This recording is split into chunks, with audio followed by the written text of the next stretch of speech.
Taong bayan ay unahin at dapat magkaisa. Ayusin ang mga problema ng ating bansa. Ang galit ay alisin at dapat magkasundo. Kung payapa ang ating bansa, aasenso nga tayo. Taong bayan ay unahin at dapat magkaisa. Itigil ang pag-aaway at ang pagkakagulo. Ang galit ay alisin at dapat magkasundo. Kung payapa ang ating bansa, aasenso nga tayo.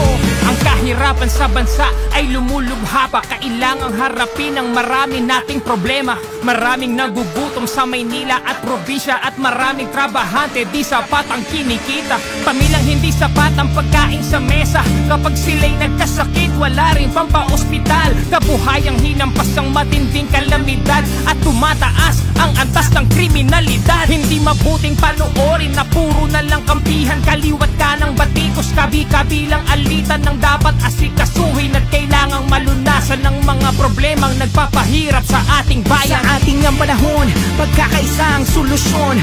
Magtulungan tayo, ito ang kailangan ngayon. Dapat nagkakaisa para payapa ang bansa. Pagkakaisa ang kailangan, di pa mumulitik. Taong bayan ay unahin at dapat magkaisa. Ayusin ang mga problema ng ating bansa. Ang galit ay alisin at dapat magkasundo. Kung payapa ang ating bansa, aasenso nga tayo. Taong bayan ay unahin at dapat magkaisa. Itigil ang pag-aaway at ang pagkakagulo. Ang galit ay alisin at dapat magkasundo. Kung payapa ang ating bansa, aasenso nga tayo.